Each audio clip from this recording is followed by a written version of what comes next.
Hello and welcome back to the Stacey West YouTube channel and to another monthly show. That is right. It is the end of February. It's been a pretty good month to be an Imps fan. Of course, joining me for the monthly show to talk all things tactics, stats, and just smile along because we are doing so well is Mr. Chris Lamming. How are we doing, sir?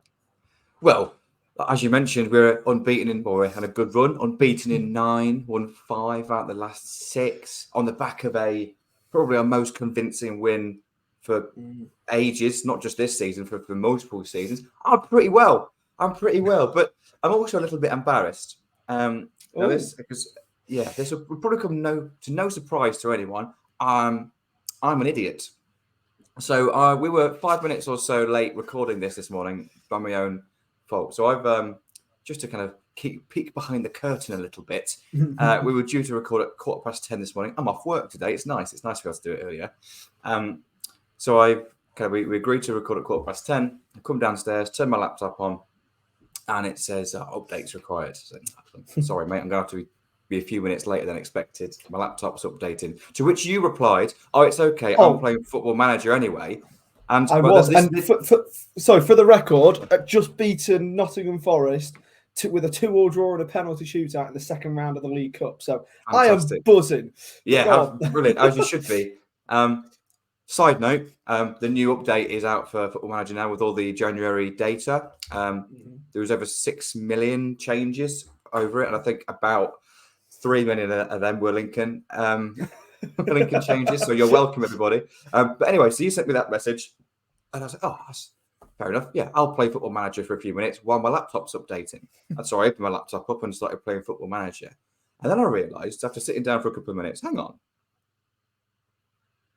my laptop's updating, and I'm playing Football Manager, and I'd opened my work laptop up, which I don't use for this at all. I use it for work. I was just thinking that. Yeah, and that's what was updating. So and it was only after about 5 minutes or so of me turning Football Manager on, and they're like, "Hang on, I need this laptop. This laptop's fine." So I opened it up, and here we are. So sorry about that. It's completely my own fault. Do you know? I was thinking when you joined the StreamYard lobby that you hadn't quite been the 11 minutes that you said you were going to be. So yeah, that's still updated right next to it. Wow. So we could have started early. Disgraceful. Yeah. I know. I'm so disgraceful. Sorry. Although, like I said, I really wasn't complaining myself. And something else we haven't been complaining about, as we've mentioned, are of course this month's results.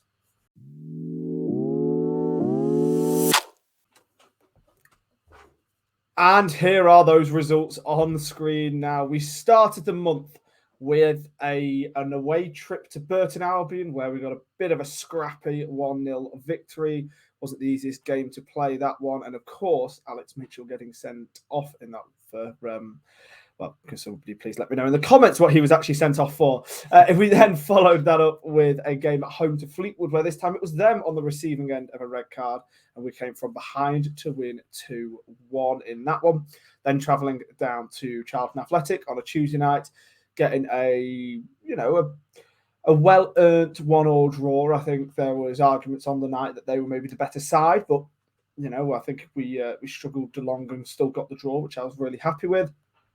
Exeter at home, again, they weren't exactly the greatest side, but we made it look a reasonably comfortable 1-0 victory at times. Port Vale away then on the 24th of February.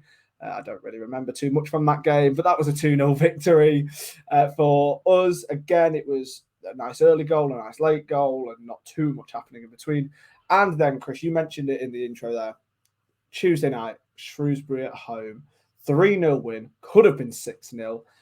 They were terrible, but we were outstanding. Some of our passages of play were just amazing, weren't they? But that is an unbeaten month, Chris. And we said it on last month's show that there was the potential that maybe if things continued to go well for us and we could take our form from those Derby and Peterborough matches into these games coming up, that we may be able to get an unbeaten run going for the whole month of February, and it happened. Pretty impressive, isn't it? It certainly is, yeah. I predicted 12 points, but from an unbeaten run, I think, when we spoke a month ago, which I felt was really bold at the time because we hadn't actually won a game. Let's not forget, when we discussed this last time round, we were on the back of 2 draws against Derby and Peterborough, 2 really impressive performances, but ultimately draws, and we hadn't had a win for ages. Yeah, both of us were quite confident in that the signs were really positive and that we felt like we could get over the line. And once we got one win, we could start to put a bit of a run together. And so it transpired. And it all started with that win against Burton. And, I thought we started the game really well in that game and in that match. And then, we all know what happened in regards to Alex Mitchell getting the softest red card, in the history of football. And and then to grind out a win from that position from being 10 versus 11 for the majority of the game was just superb. And I think it gave everyone a real lift. And it was almost just a bit of evidence, wasn't it? That, yeah, okay, we are going in the right direction here. And then even the Fleetwood game, again, we were really convincing in the Fleetwood game. But even though we were 1-0 down at half time, we battered them in the first half. And then we did in the second half. That was probably one of our better performances of the season. Even in the first half, despite being 1-0 down at half time. I remember Gaz and I were on the podcast that day. Reviewing that, and there was so much to talk about in that game, but we made a point of kind of looking at all the metrics, and we always know when you look at just one metric on its own, it doesn't tell the whole story. But all the metrics were like, yeah, we've battered them here, and it's just football happened, and they scored a goal against a run of play. That's what that was. And but then again, back-to-back wins for the first time for ages, and then a respectable 1-1 draw away at Charlton, and 0-0 or 1-1 was a fair result in that game. Neither team created an XG of over 1. Nowhere near 1, actually. It's the only game that we haven't created more than 1 XG, by the way, in the whole of February. We couldn't say that a few months ago at all. And then 3 wins on the spin is just absolutely superb, isn't it? And then it's always easy to talk about that on the back of the most convincing of them all against Shrewsbury. And now we're going into Saturday full of beans, really. We are, because we are, of course, in a playoff fight. It has to be mentioned on every single recording that we're doing at the minute, I think. But look, 1-0, 2-0, 3-0, 4-0 against Stevenage. We won't obviously get ahead of ourselves too much. But what's impressed me the most with these victories, well, I say what's impressed me the most, loads of things have impressed me, actually. But one of the things that has impressed me the most is our ability to win in so many different circumstances. As we spoke about, Burton Albion, we're down to 10 men. We struggle through, and we're able to get a goal from a half chance really created by Errol and Rico Hackett.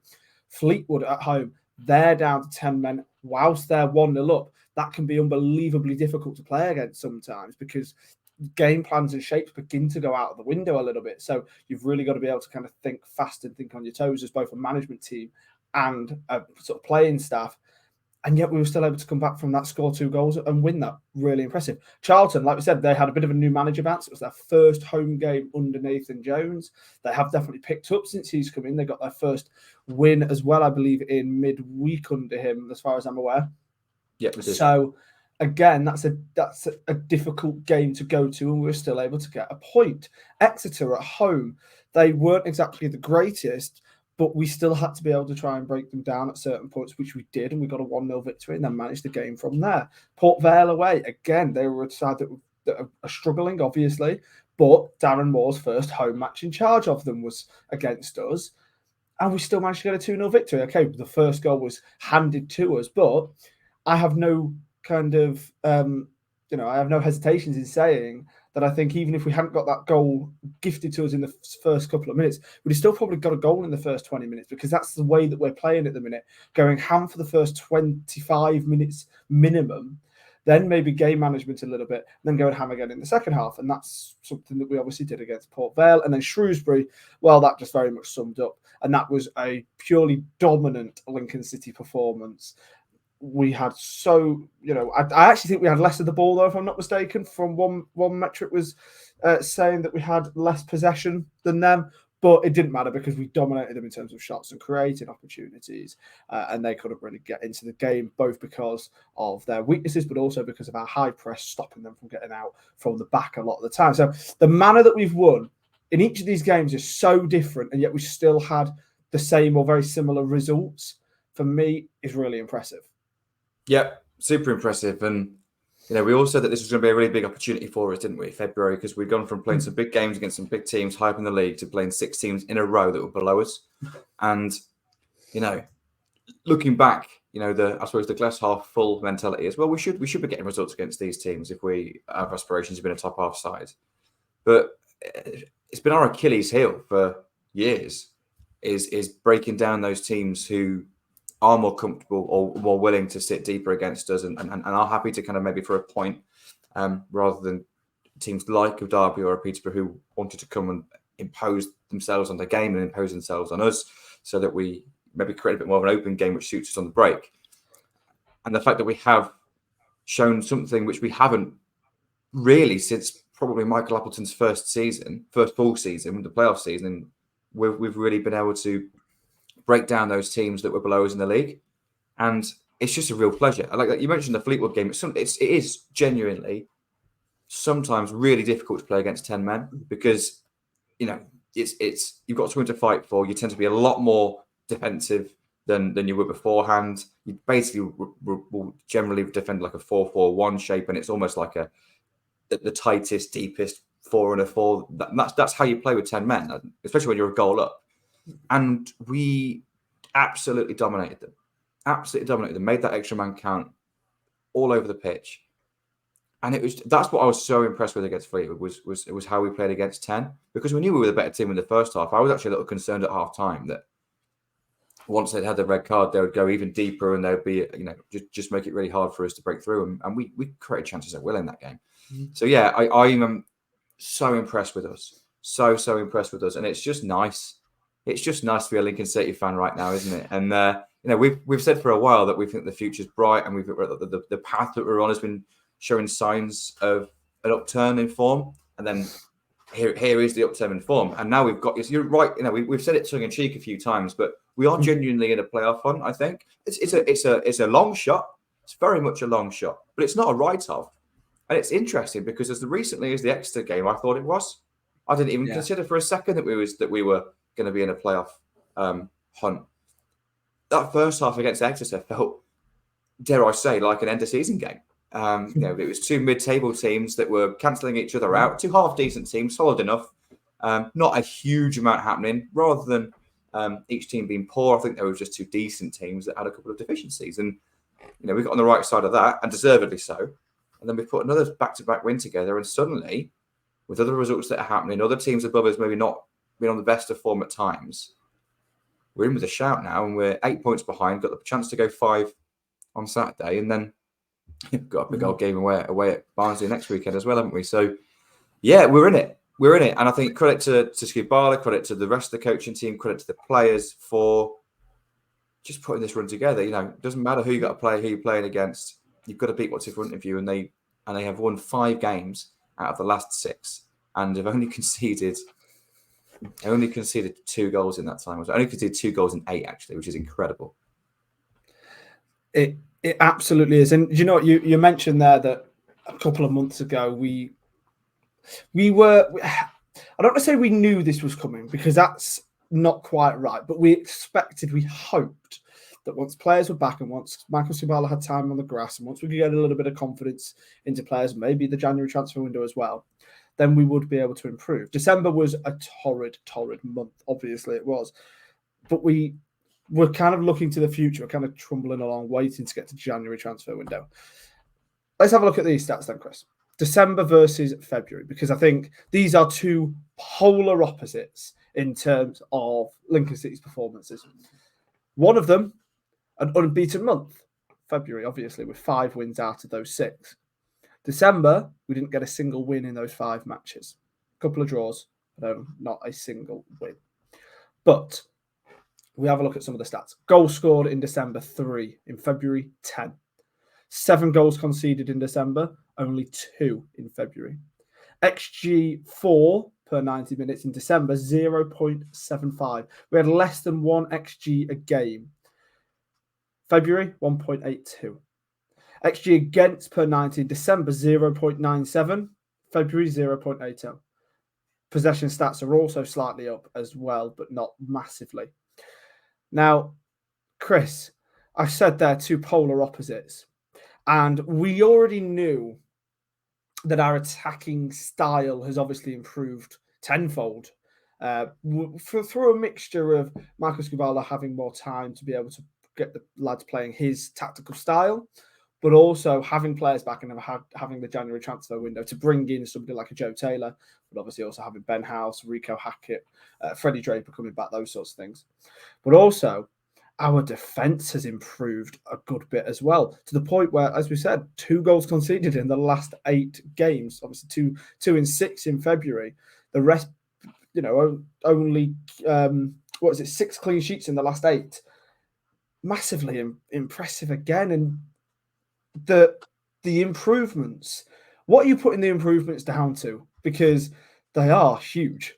They are huge. Yeah, they are huge, and there's only quite a lot to unpick here, because it's worth mentioning that if we look at the average from each month in the season so far, December was the worst in terms of these metrics. So these are below average for us. Our average over the season is around 1 xG for, and then just under 1 against. So the xG against actually is pretty accurate. But we were underperforming our own performance levels for the average of the season in December marginally.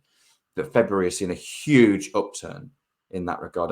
And I think Michael Skubala came in and he mentioned about wanting to be more front foot and wanting to be more attacking, but it being evolution rather than revolution. Mm-hmm. And that is obviously how it's turned out, which is fantastic. But what was really interesting is that, well, not a concern, but normally what you find happens if you've got a team that is defensively solid, but maybe lacking in attack, there's a reason for that.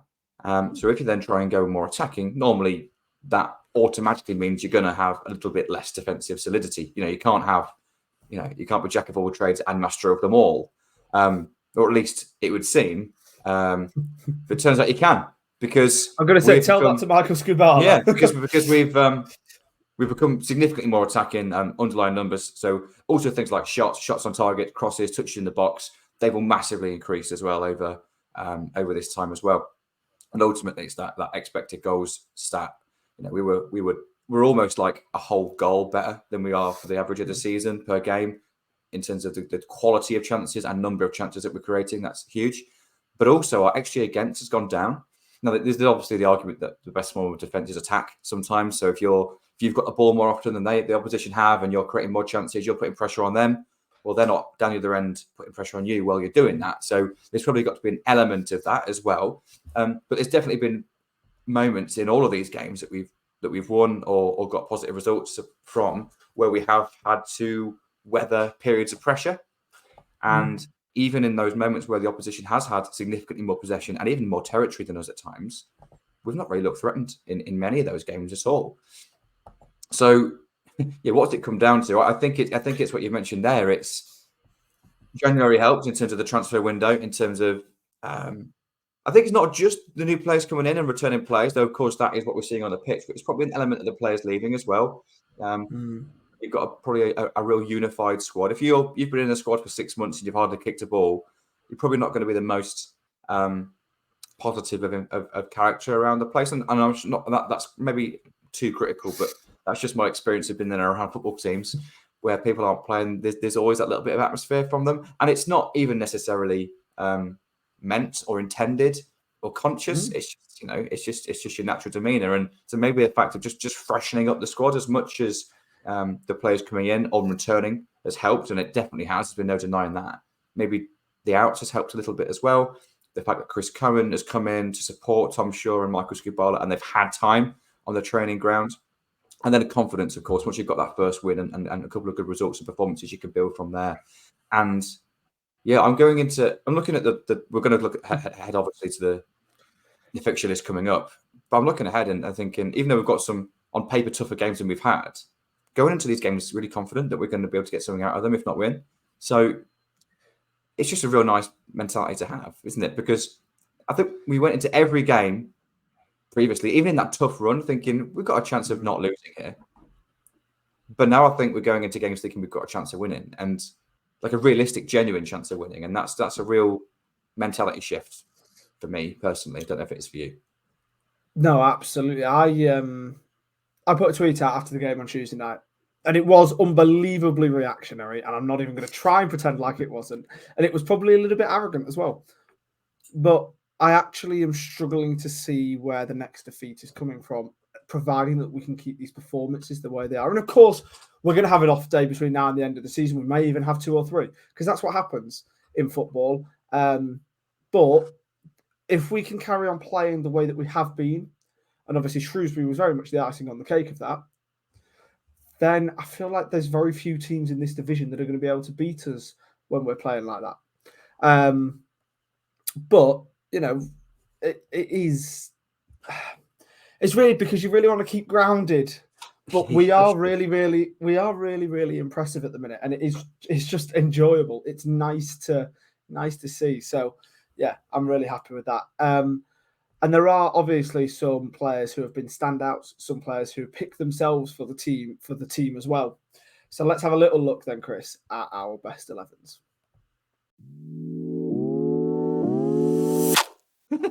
And here on screen is the best 11. The reason that me and Chris are currently just chuckling, we've basically just had like a 2-3 minute conversation about why we've picked some of these players, and basically it wasn't recording, so we'll just ignore that. Look, we have actually both gone for the same best 11. Some of these players absolutely picked themselves. Some of these were unbelievably difficult to pick. So we'll start with Lucas Jensen in goal. Picks himself. Lucas Jensen is, as far as I'm concerned, probably the most underrated Lincoln City player this season by our own fans. I think he has been absolutely outstanding all season. You know, there were a couple of little blips towards the start where I had worries about him being able to command his area, but, well, he shut me up over this past, these past sort of few months, and he's been absolutely fantastic. Keeping 6 clean sheets in the past 8, I think, kind of proves that. Lass Sorensen, right wing back, I mean, they don't really need to have much of a conversation. It's a Lass. He's great. He's starting. We're going to just skip the 3 centre halves at the minute. Well, okay, Rowan at left centre half, because Rowan is such a fantastic player in that natural left-sided position, that kind of hybrid inverted fullback role. Absolutely outstanding. Rico Hackett is the left wing back in a 3-5-2 or the left mid in a 4-4-2, whichever sort of formation does get deployed, and we'll talk about that when we have the tactics board up in a little bit. Midfield 3, I mean, Arahan picks himself, Ted Bishop and Conor McGrandles. Obviously, Ethan Hamilton is now out for the rest of the season, so McGrandles absolutely has earned the spot in place of, kind of filling in that Ethan Hamilton role.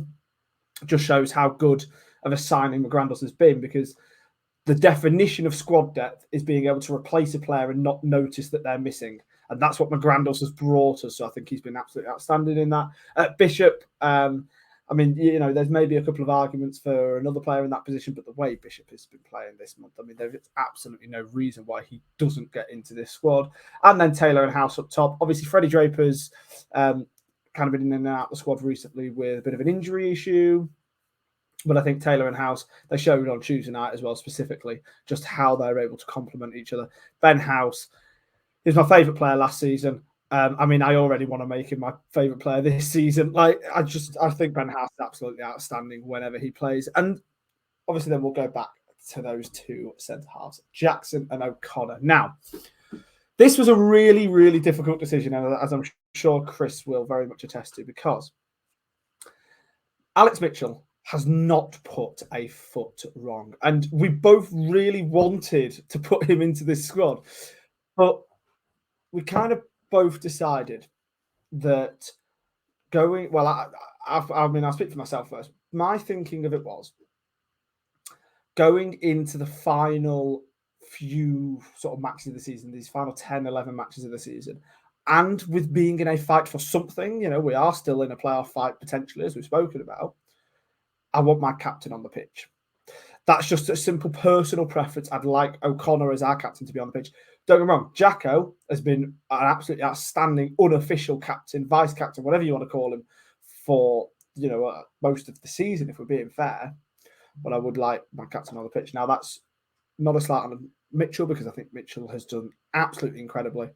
And there is also maybe an argument that we've got to start looking towards the future. Neil Harris coming in at Millwall, I think, has potentially made his future at Millwall more likely than what it was before. I don't know, but hypothesizing on that one. So then, if we are discussing that, would maybe prefer to have our own player? It feels really, really harsh on Mitch because he doesn't deserve it, does he? He doesn't deserve to be dropped. It doesn't deserve to be dropped at all. There's one thing, actually, by the way, that I think Mitchell doesn't get the credit for. That I think he's actually superior at compared to Jackson and O'Connor. That's his recovery pace.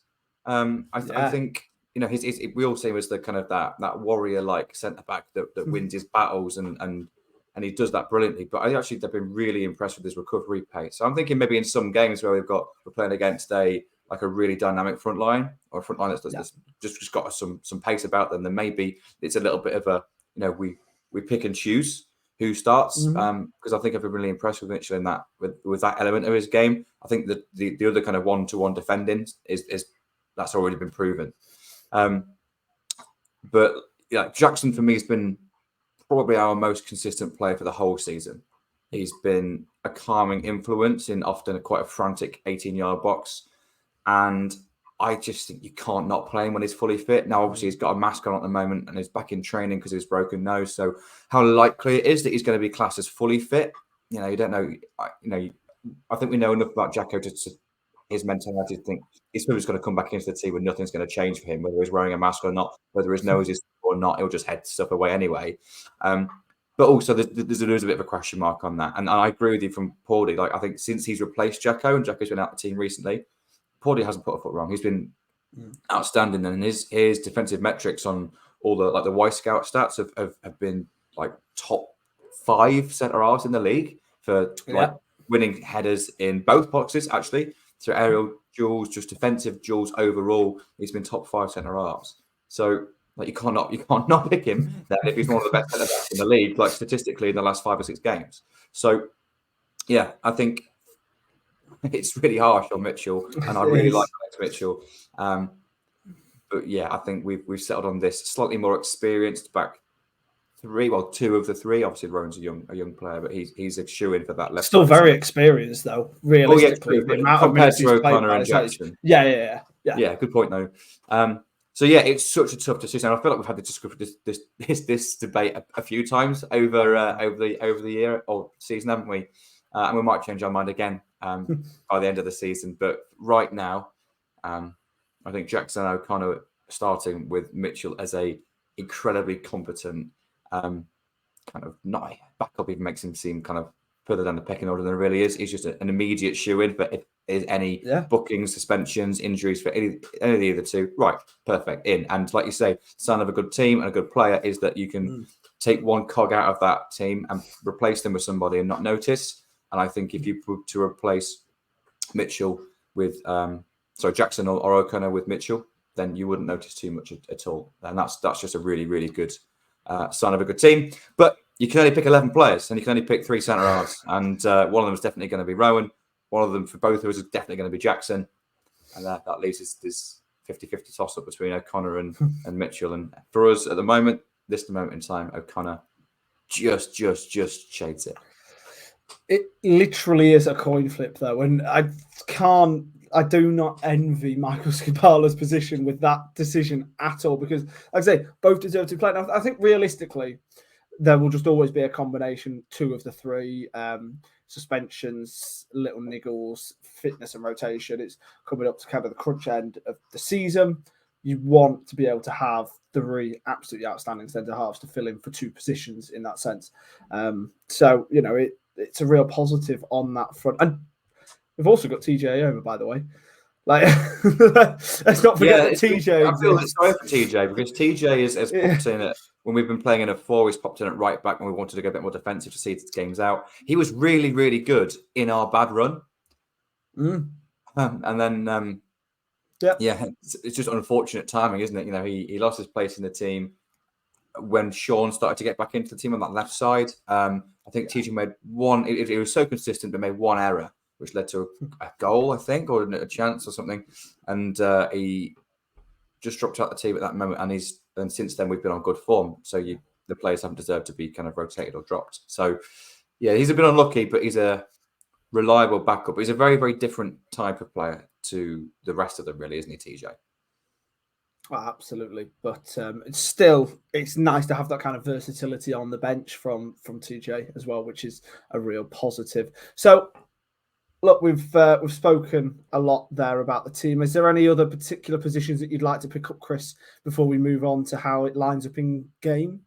Just up top, I think with the selection of Taylor and House, because I think everyone knows my my love of Freddie Draper.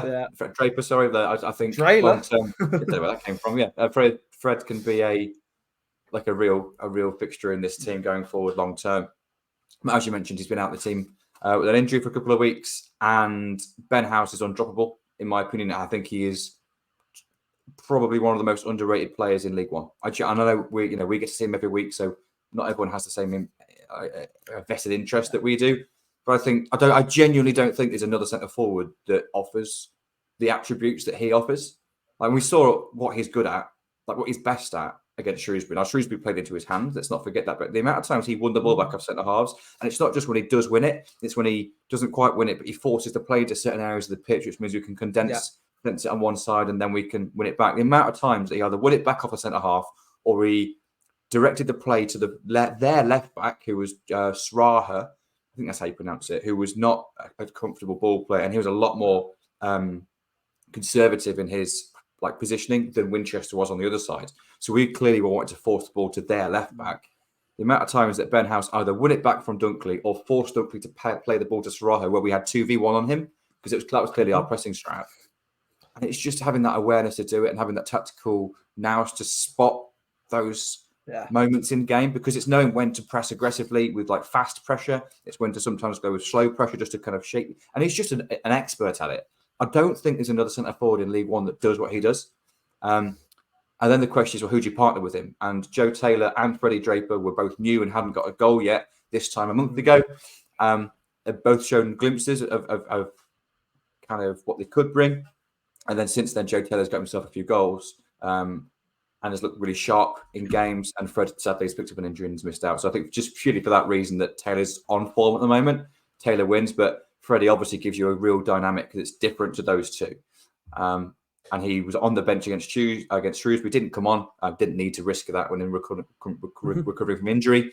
But the fact he's back in the squad is positive. So I actually expect to see Freddie get a good few minutes against Stevenage, because you expect that style of player to probably kind of be required to play against a Stevenage side. But in terms of who do I think is our current preferred starting 11? Yeah, Taylor because he's on form, House because he's undroppable, basically. No, absolutely, I agree with that. And Joe Taylor actually said it in this weekend's pre-match press conference that Ben House is probably the best player he's not just ever played with, but also ever seen played against, or anything like that, which is such a positive for sort of our players to appreciate each other like that. Absolutely. So let's take a little look then at how that lines up on the pitch.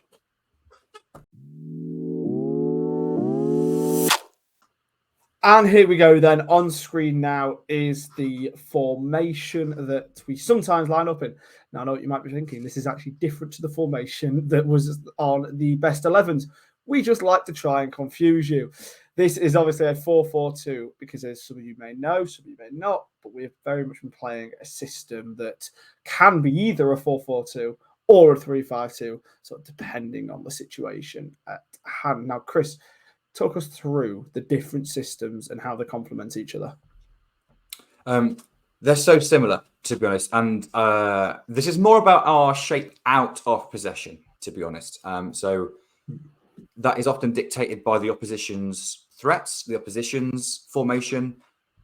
So, for example, if you are playing against a front two, it's very likely that you will play a out of possession back three to give you a +1 defensively. Whereas if you're playing against just one up top, then it's likely that you're going to be playing against.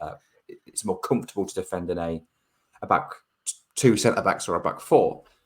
So you always generally want to try and keep a +1 at the back. So you've got one more defender compared to their attack, their main kind of attacking threats. Now, of course, football is a really fluid game, so it's not as simple as just like putting dots on a pitch, but it gives you at least that kind of overload defensively in that regard. Now, we don't always do that. Sometimes if you've been really front foot, you go man for man. But But what we've got on the screen at the moment is the shape that we played out of possession against Shrewsbury on Tuesday. We've done this a few times recently, but we've also been more of a back three out of possession as well in some of our most recent games. And what's really kind of refreshing is how comfortable the lads are in both shapes defensively. But also, I think it's a real credit to the coaching team, because even though the actual shape is slightly different, the roles don't change hugely.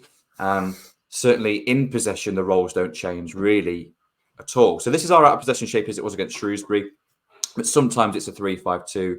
But when we're attacking, we always tend to attack with this kind of back three. Though it's what's worth bearing in mind is against Shrewsbury, Sean Rowan here, who was playing left back in a 4 out of possession, he was actually quite a lot more forward thinking than he is when he sometimes drops into a back three. So he had the opportunity to kind of bomb on a little bit when we had the time and the space to do so. So we were more like a traditional back 4-4-2 on Tuesday. But generally speaking, what happens in possession, Arahan will sit deep still. Obviously, Hackett will push on wide. Whoever's playing central midfield next to Arahan will be more advanced, as will who was playing right midfield. So this has sometimes been Ted. It's most recently been Conor McGrandles. Tuck into here. And then we all know that Lass pushes onto the front line here. And then we just shift around into this kind of situational back three. So we've still got that kind of shape. So this is generally our kind of in possession shape, really. So we've got Taylor or House, who has been recently kind of tandeming off each other. Hackett and Sorensen really keeping the width, and then whoever is playing right midfield tucking inside, and the other midfielder tucking in here. It sometimes actually looked like a front six at times, which is great when you're playing against the back five. It gives you that extra man. Of course, it leaves you set to on the counter attack. So these are kind of more hybrid roles in the centre. But ultimately, this is kind of how we tend to end up in attack, whether we're starting in a 4-4-2 or whether we're starting in a 3-5-2.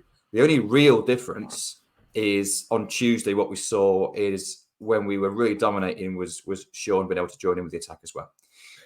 But ultimately, whether we're starting in a 4-4-2, kind of out of possession, or a 3-5-2 in attack, this is pretty much how we are always looking. And of course, if we are then defending in a 3-5-2, Nass comes back, Hackett comes back, we are in our midfield three, and this is then the shape that we had on our best 11. So that shows the fluidity that it can have with only really a couple of shifts. Main benefit, of course, of this is you've got an extra centre half on the pitch in terms of when the opposition has sustained pressure or the opposition has territory. You've got 3 centre backs defending the centre of the goal compared to 2. So it is, I suppose, on paper, a more defensive or solid lineup playing this 3-5-2. I think you limit Rico Hackett's forward play a little bit out of possession with a 3-5-2, but I think we've seen how effective he can be when he plays it. So it's just a really fluid 2 shapes that we are really comfortable at moving in between. And as a tactics nerd like I am, it's just really nice to see, because it means that we're really interesting. Like, nerds like me like interesting tactical stuff. So, for example, like when Roberto De Zerbi was first announced as Brighton manager, like there was loads of people kind of thinking, oh, that sounds like a decent appointment. Lots of people kind of thinking, not sure who he is. And then about 2 of us sat in the corner thinking, oh my God, this is so exciting. Got someone that's really like kind of inventive and kind of quite unique in terms of their tactical style. Just interesting tactically coming to the Premier League. And then the same thing happened with Iraola when he went to Bournemouth. I was about to say that was very much my feelings with Iraola coming in at Bournemouth. Yeah, and I've loved watching Bournemouth since. That's weird. Never thought I'd say that. Yeah, I get that though. I get it. So it's just nice, obviously, that we're doing something tactically interesting, but it's not just being interesting for the sake of being interesting. It's what this has allowed us to build is just getting the best out of the players at our disposal. So when we're in a back 4 or a back 3, Lass is the right-sided defender, but he's also our outlet on the right side all the way up the pitch. Sean Rowan is superb one-on-one defending, and is actually really what's overlooked is actually his passing accuracy. His short passing is good, and his little clip down the line is always pretty good as well. But we know his like one-on-one attacking maybe isn't his strongest point. So getting him to play either left centre back or left back in a four, but having that more conservative approach, and that allows then Rico, when he's playing left wing back or left wing, to then go and get high and get wide and have that free role. I just think it just gets the best out of our best players, and that's good management, isn't it? It's not just having a style that right, I want to play this formation because this is how I coach. It's having a couple of plans. We've got plan A and plan B, which so many managers are criticised for not having a plan B. But it's almost like two plan A's, isn't it? It's two plan A's that are just as good as each other. We've got two options, but they were built in a way that gets the best out of the players at our disposal. And I'm so impressed with Michael Skibala since he's been at the club. I can't express how impressed I have been. And it's just so nice now that we're seeing the evidence of it's clearly a really competent coach. No, absolutely agree with that. And it's really pleasing to see, like you say, that we're not just playing a style for style's sake, but you can very much see where things are working in and we're getting the most out of our players, which is something that we've obviously struggled with most of this season, with having to kind of fit players into styles and roles that haven't necessarily suited them. But we've found a way to get the most out of every single player on the pitch at the minute, which is really, really pleasing. And there are some players who have very much stood out over the last month as well. So why don't you have a look at who we've picked and who you guys have picked as your player of the month.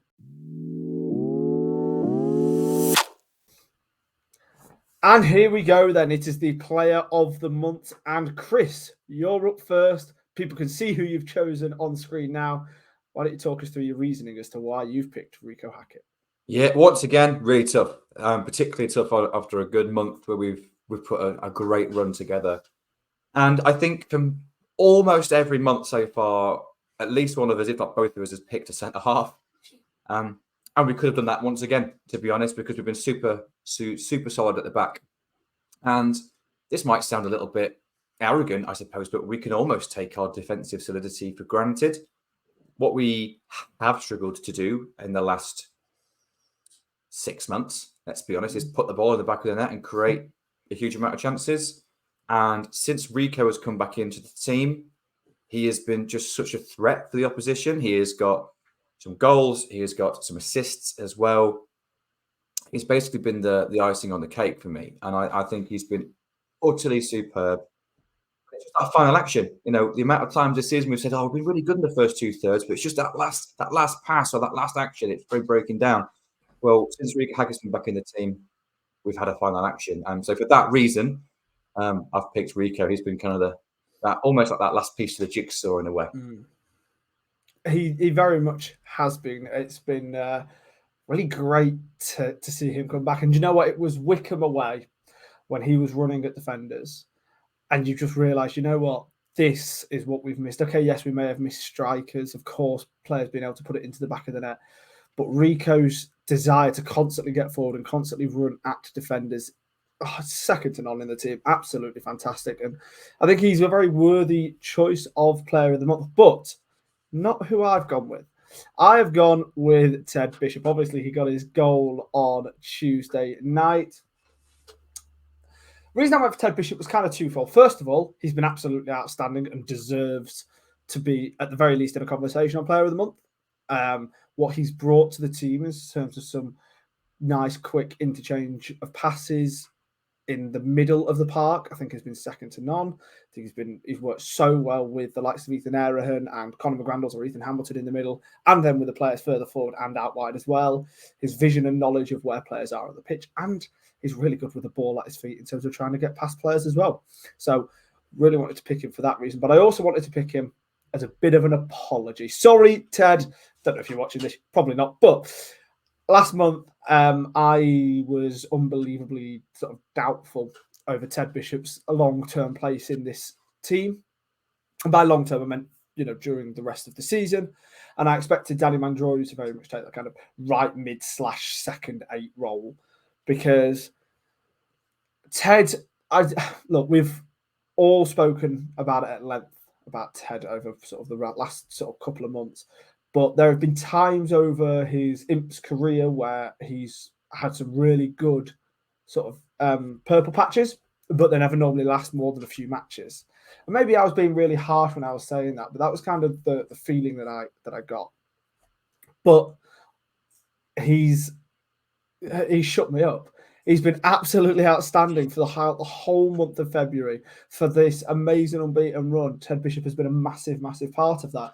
And Danny Mandroyu, who? And that, again, that's obviously really harsh because Danny Mandroyu helps create a really good kind of squad depth option and probably helps get the best out of Ted Bishop because he knows that there's somebody waiting in the wings to take his place if he ever starts performing badly. But like I say, Ted Bishop has been absolutely outstanding for me. And it is a bit of an apology. Sorry, Ted. Everybody else was right, and sign him up. Yeah, what do you I say, agree. Chris? I agree. Sign him up. Yeah, I think he deserves that. I just really hope that this is the start of almost like a second lease of life for Ted at Lincoln City and his career, really, in regard to maybe he has finally put that kind of injury record behind him. I really hope so. And he was my second choice, by the way. It was not a toss up between him and Rico, but really close.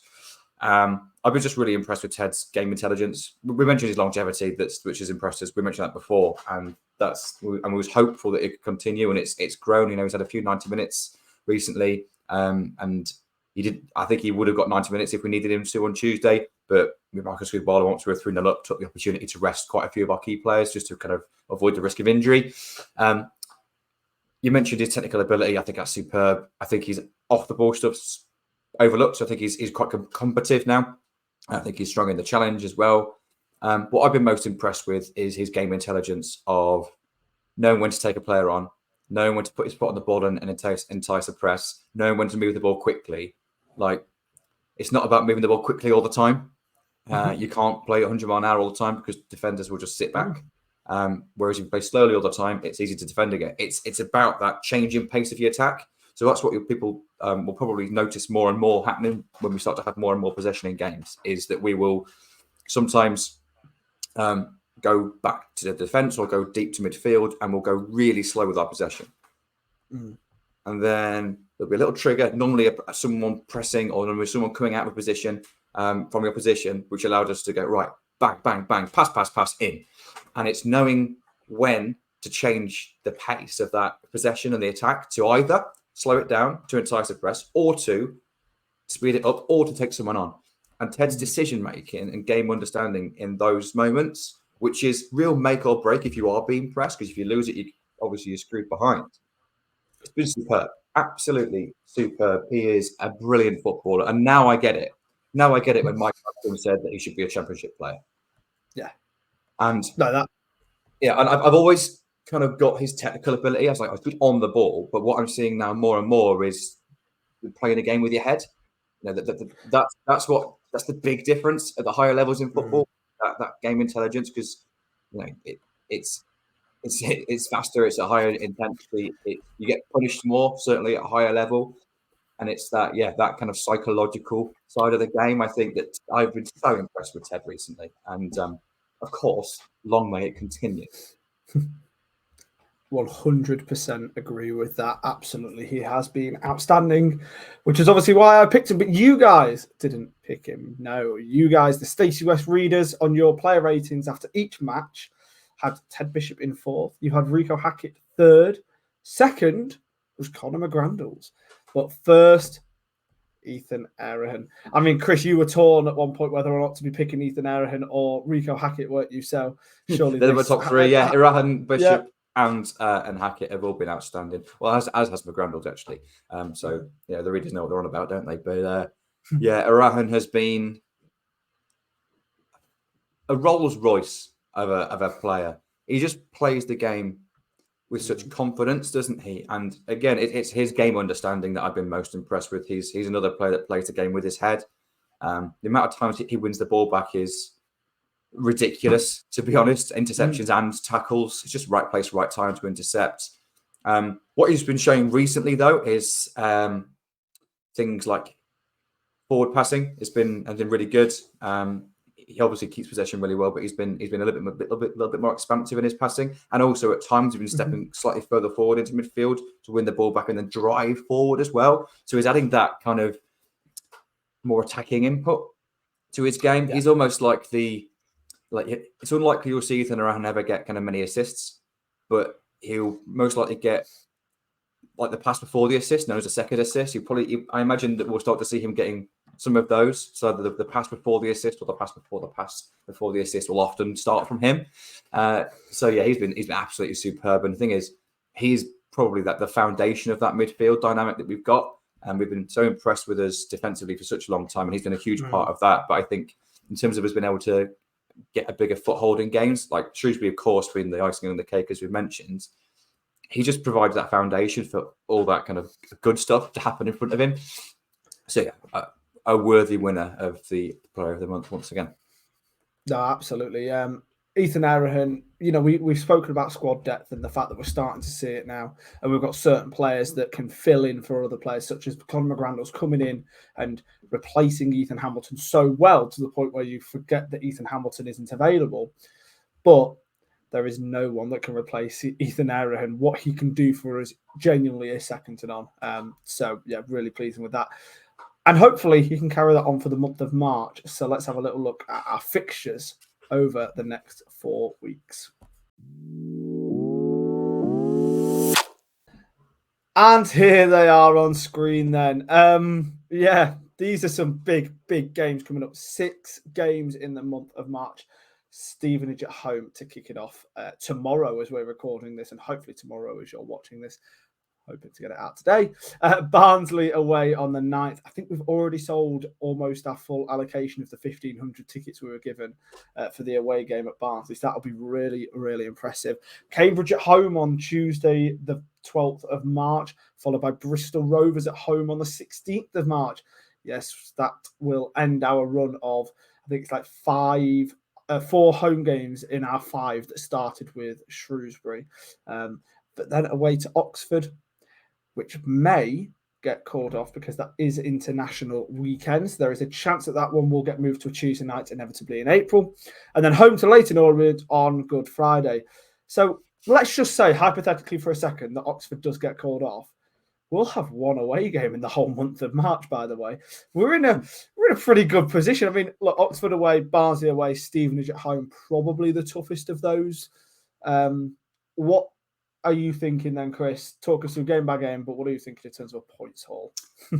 This is the run-in, isn't it? It's the beginning of the run-in to the end of the season, I think, now. And what we've done up to this point is given ourselves something to play for. Yeah. Which is fantastic. And I think if we can, of course, drop points in this run and still be able to be part of the conversation, but I don't think we can drop many. I also think it's pretty important that we beat Stevenage because Stevenage, of course, are one of the teams that we're chasing down. Of course, yeah. Oxford and Leyton Orient towards the end of the month, also up there. Barnsley, I think, are well ahead of us anyway. They're not going to be dropping out of it. So this Stevenage game, for me, has a lot riding on it in regards to how we then attack and also how we feel about attacking the rest of the month.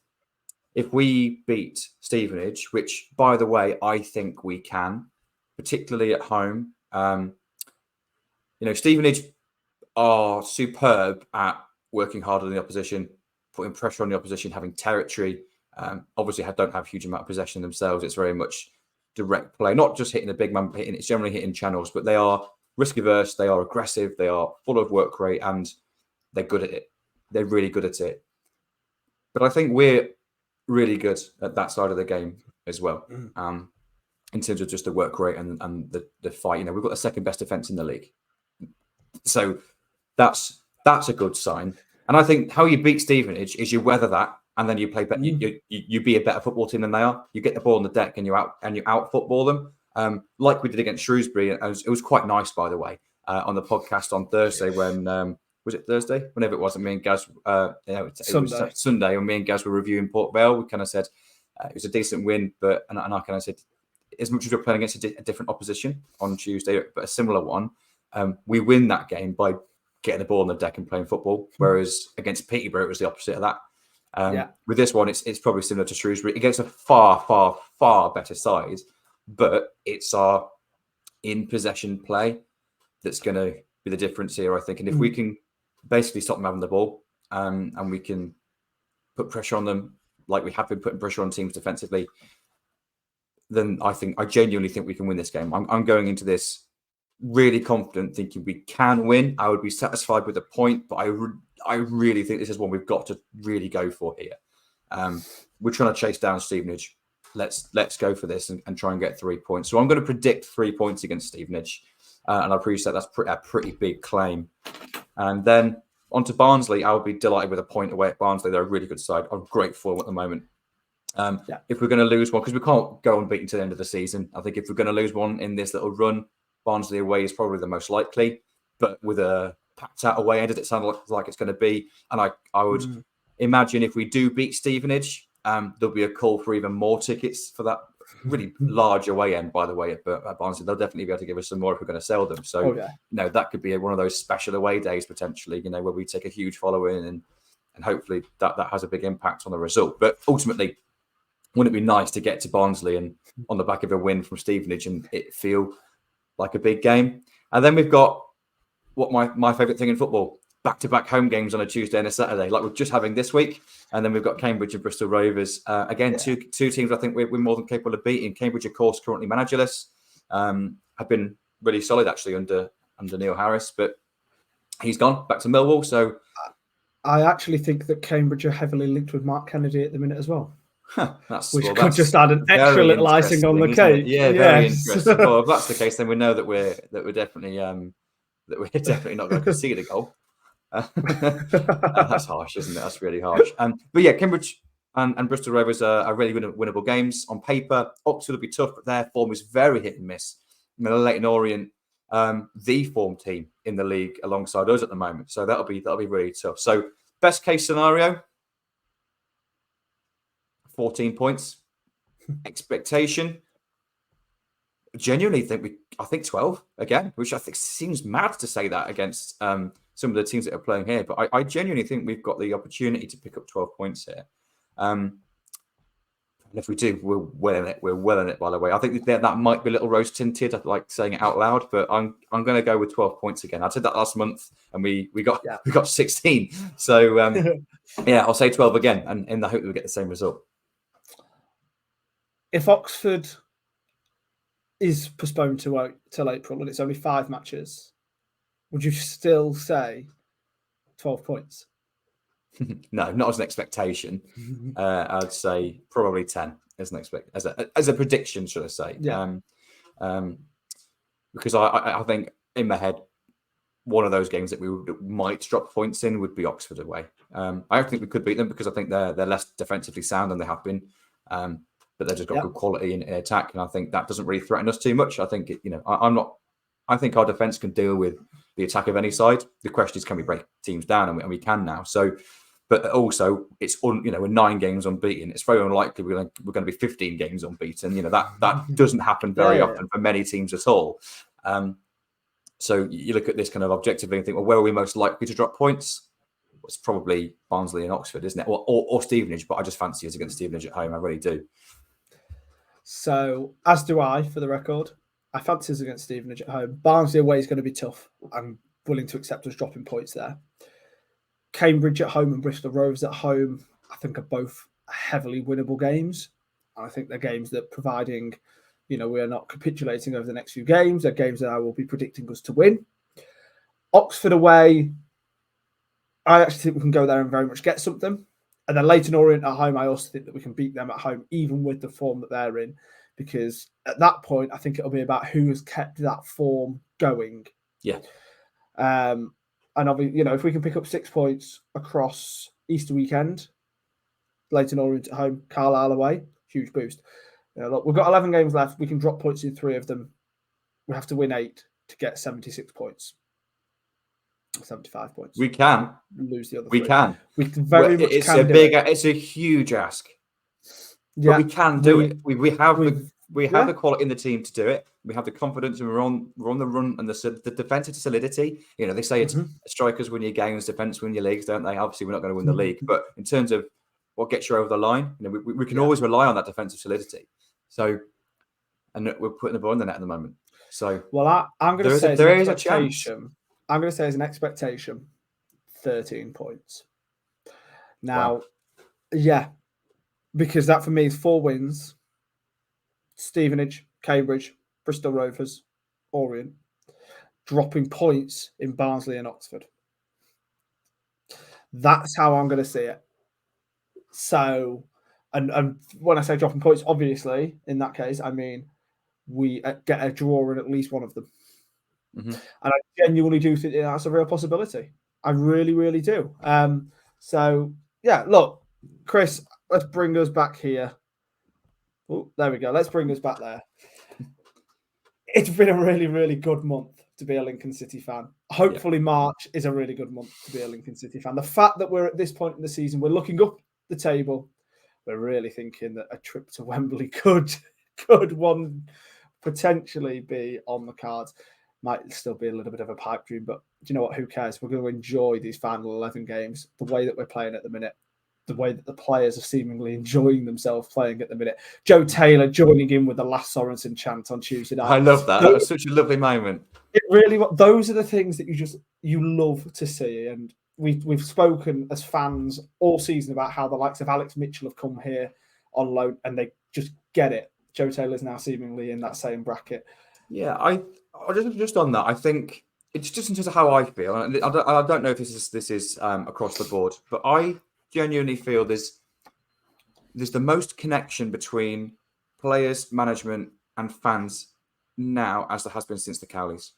Oh, absolutely agree with Winning that. helps, Absolutely, but I also think there's a little bit more to it than that. I think it's the characteristics of the players that we have, and I think Michael Skubala deserves a lot of credit for that as well, because obviously he's clearly changed the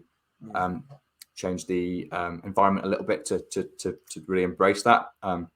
But yeah, I just feel there's a real connection there, and that can get you over the line. That can get you win your points. So I always go back in the Cowley era to we'd play like 1,000 games that season, and it was Tuesday night at home to Chester. We won 1-0. There were 7,000 people there, which was huge at the time, and it's actually more than it was on Tuesday, isn't it? And and we were rubbish, to be honest. The lads were just knackered. They were just dead on their feet. And I was actually sat in the Serenity stand for that game, and it's the first time all season that I'd been in that stand. So then you get to watch the atmosphere, and it's all towards you, and then you realise, like you're either in it or it's kind of just slightly to your left-hand side, as it is for us when we're in the co-op stands, or the SLP, whatever it's called now, stand that we're in, GBM stands. But I was facing it, and it's just always kind of be the co-op stand for me. And we won that game 1-0, and it was just a scrappy goal, and then we saw the game out. But I remember Danny Kelly after the game made a point of saying, like, it was the fans won the game 1-0 there. Like, we were dead on our arse, and it was the energy from the supporters that got us over the line. And I kind of got it because I witnessed it. I was like, that's definitely gonna have an impact. And then I think there's, in terms of that connection, it's there. I think there's an element of that now. I don't really feel we felt that under Michael Appleton. Part of that was COVID, of course, and I think it was probably his character a little bit as well. Mark Kennedy's football probably didn't really allow that, I suppose. And he was a bit of an abrasive character. I think he tried. He always made a point of mentioning the fans, but it didn't always feel hugely sincere, if I'm honest. Whereas Marcus Skubala really gets it. And like you say, there's players like Lass that we'll just fallen in love with. Joe Taylor is a really likeable character. And it just feels like a real togetherness and unity in the squad, but actually in the club as a whole. And that includes the fans. And it's just a real pleasure to be kind of a part of, and it feels like we're part of it, doesn't it, as fans? Which is what it's all about. That's what you want from your football club. So yeah, it's just great at the moment. So long may it continue. Absolutely agree with that. And like you say, I very much echo the thoughts that as fans, we are closer to the players, and the players are closer to the fans than what we have been in a long, long time. And on that note, we're off for a coffee this afternoon, aren't we, Chris? We are with Mr. Sorensen, yes. With Mr. Sorensen. So I shall speak to you in a couple of hours, Chris. Everybody else, thank you so much for watching. As we've said, gosh, it's a good time to be a Lincoln fan. Up the Imps. Up the Imps.